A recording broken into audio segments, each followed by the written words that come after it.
セドナからナナです。今フラッグスタッフに、車の修理に行く途中なんですけど、雲がかかってすごく幻想的です。小雨が降ってます。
様でした。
水を汲むところから降りてくると川があります。セドナを流れる川の、ほぼ水源ですね。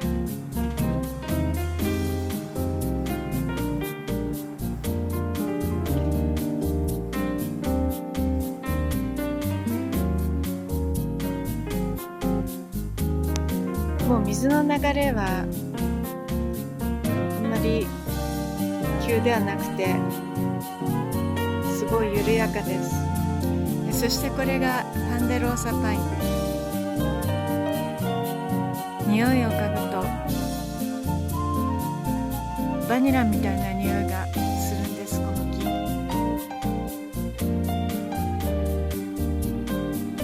木、植物の中で酸素の供給率が一番高い木だと言われていて、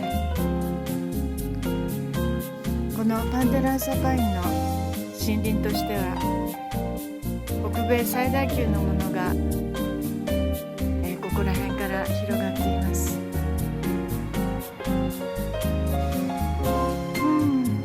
空気がおいしい。